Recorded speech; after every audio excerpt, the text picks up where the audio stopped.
Since the release of Locust Guy, the addition of Haruta, and this recent update with Hanami and Meimei, TCE has been suffering a severe case of ATCD, or adding trash characters disorder. Everyone was figuring out which bum was going to be added instead of someone cool like Reggie or Maki, and somehow TZE still always surprises us. And the question that's been on the community's mind ever since TZE has been afflicted with this illness is one question. Why isn't TZE actually adding hyped characters? Now, some people may think he's just rage baiting the community, or he's particularly infatuated with the characters he adds even though they're side, sometimes even background characters. But I have a theory on why TZE is deliberately doing this, and it's actually genius. In this video, I'll discuss what I've seen from past Roblox games I played, general research, and the game's history to explain to you why TZE won't add Toji, Maki, Jogo, or any big name to JJS, at least for right now. If you enjoy, just hit that freaking subscribe button, but I know you see it. Just do it already, come on. Alright, let's get on to it. Before I get into why I think TZE actually adds these characters, let's clear up some reasons we already know aren't actually why these characters aren't being added. Firstly, it's definitely not because of some random infatuation with these characters.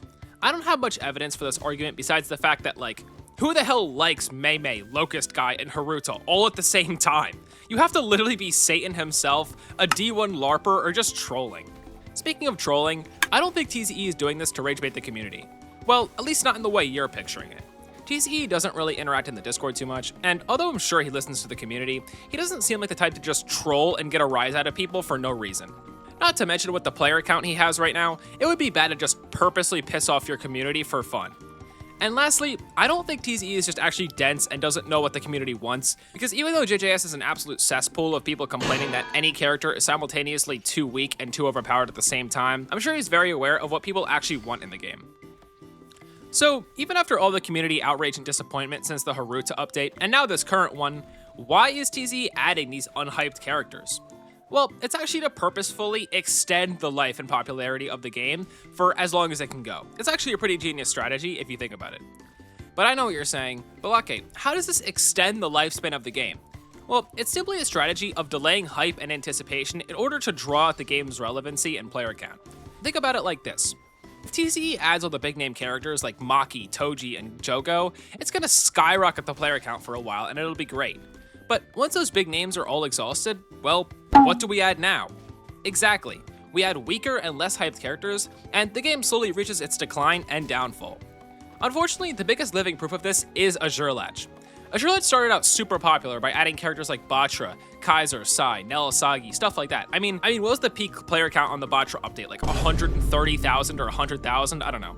But pretty much every icon of Blue Lock is already added to the game, so they're either forced to either work with whoever gets new development in the manga, which is unreliable and slow, or just add fodder characters, which is causing a pretty steady plateau in player count. However, it is still at 8k as of right now, so it's still doing pretty well. I mean, what is Debunking at now? Okay, about the same.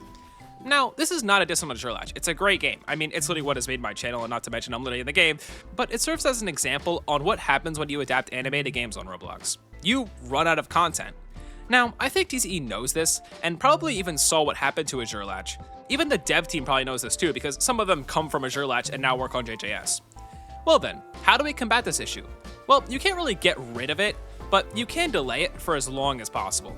Since JJS is already popular and has a stacked roster of characters, the cost to reward of adding these super hyped characters just isn't worth it right now. TCE will still get players on these new updates no matter if it's a Flyhead or Modulo Yuji, so he might as well just add some characters he and some others might find cool, like Hanami, Meimei, or Haruta. We can clearly see that TZE does like to ride hype trains because of all the love Higuruma has been getting recently, with new base and alt VFX and a rework now, but just dumping the content bank immediately on an already thriving game is just wasting fuel to a fire. Not to mention, this compounds player interest because the players are still waiting for what they really want to see, which will, in theory, keep them playing the game. It's kind of just like dangling a treat in front of a dog until they're about to lose interest and walk away. Or like jingling keys in front of you right now to make you subscribe and keep watching. Come on, subscribe already! Anyway, this leads me to the third reason why this is such a good plan. JJS is on its biggest high ever right now, cruising at almost 300,000 concurrent players currently. But let's say it starts to drop, maybe even a little too low, like 50k concurrent players even at peak hours. Well, then TZE can bring out Toji, Maki, Jogo, and anyone else who is relevant. Then the game thrusts into popularity and relevance again, and we are cruising just fine once again. And this works especially for JJS, since they already have a stacked roster of base characters like Yuji, Yuta, Hikari, Gojo, and others. So the community is already interested and engaged in playing the game. And now these new characters, although not super hyped, aren't bad by any means, and are actually pretty cool to play with. Even my friends were dissing Hanami on update day, but they're already starting to like her now because the characters are genuinely fun to use. Although Mei's M1s are pretty garbage and half her combos only work with sufficient room in the sky, but anyway. One last perk of doing this too is it separates JJS from every other JJK Battleground game that probably has Gojo, Yuji, Yuka, Hikari, on and on. Hold on, did I just say Yuka? Who the hell is Yuka? Honestly, I wouldn't be surprised if that was an actual character in JJK with the way Gege names his characters. Like we got Geto, we got Toge, we got Gojo, we got Jogo. Anyway, like I don't think there's a single JJK Battleground game out there, popular or not, that has these random bums like Mei and Haruta. Not to mention they're actually fun to play for the people that are fans of them. So even though the big names are still not being added, the community is still satisfied with new, cool content to play with. Not to mention, the skill builder already satisfies some people's itch for these new characters, bringing more demand into the game, but also the community for making these custom movesets. Overall, even though there's less total hype by not adding these cool characters, the game as a whole prospers by not adding them. So, yeah, that's why Toji is never being added to JJS. What do you think, though? Is there another reason why TZE refuses to add these hyped characters? Tell me in the comments.